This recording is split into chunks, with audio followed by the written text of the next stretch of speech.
Good morning దోస్తులు, మీరందరు బాగున్నారా? మీరందరూ బాగుండాలన్న దేవుడిని నేను మనస్ఫూర్తిగా కోరుకుంటున్నాను. ఈరోజు వంట ఏంది మీది? నేనైతే పుంటికూర మిల్ మేకర్ చేస్తున్నాను. ఆ వీడియో కూడా చేసి పెడతాను. ఇప్పుడు ఈ చిన్న వీడియో ఎందుకంటే నాకు ఇక్కడ స్కూల్ దగ్గర ఒక అక్క ఇట్లా ధనియాల పొడి, కొబ్బరి పొడి అన్నీ పురుగు పట్టిపోతున్నాయి, అది చేసి వేస్ట్ అవుతుందని అన్నీ పడేస్తున్నానని చెప్పింది అన్నట్టు. అయితే ఇది చలికాలము, మళ్ళీ అక్కడ మాకు తిరుపతిలో అయితే వర్షాలు పడుతున్నాయి, అన్నీ పురుగు పట్టిపోతాయి. అలా మనము గరం మసాలా కానీ, కొత్తిమీర పొడి, ధనియాల పొడి, జీలకర్ర పొడి, కొబ్బరి పొడి వేం పురుగు పట్టకుండా ఎలా గ్రైండ్ చేసుకోవాలో అనేది నేను చూపిస్తాను. చూడుర్రి దోస్తులు, ఇవి కొత్తిమీరలు, అదే ధనియాలు, కొత్తిమీరలు ఇట్లా వేయించాలి.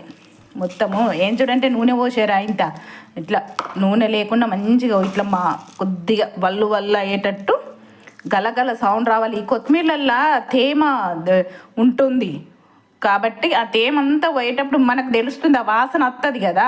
ఆ వాసన వచ్చినప్పుడు ఇక బంద్ చేయాలి. సేమ్ జీలకర్ర కూడా తొందరగా గోలుతుంది, ఏగుతుంది. కాబట్టి మనము ఇది ఏగేటప్పుడు మనకు వాసన వస్తుంది కదా. వచ్చినప్పుడు ఇక తీసేసి ఒక గిన్నెలో పోసుకోవాలి.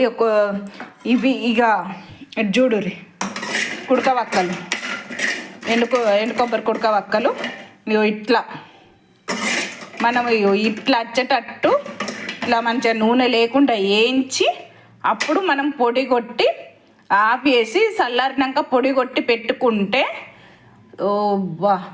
వర్షాకాలం కానీ చలికాలం కానీ ఏదైనా సరే ఫ్రిడ్జ్లో పెట్టకపోయినా బయట పెట్టినా కానీ అసలు ఇంత పురుగు కూడా పట్టదు దోస్తులు. కావాలంటే మీరు ఒకసారి చేసి చూడరు. ఇప్పుడు నేను వేయించిన ఇవన్నీ పొడి కొట్టి చూపిస్తా. చూడు దోస్తులు, ఫస్ట్ కొత్తిమీర పొడి, తర్వాత జీలకర్ర పొడి, లాస్ట్కు కుడక పొడి పట్టాలి. ఎందుకంటే దీంట్లో కొంచెము ఆయిల్ ఉంటుంది కదా, మళ్ళీ ఆ పదన దీనికి అంటకుండా.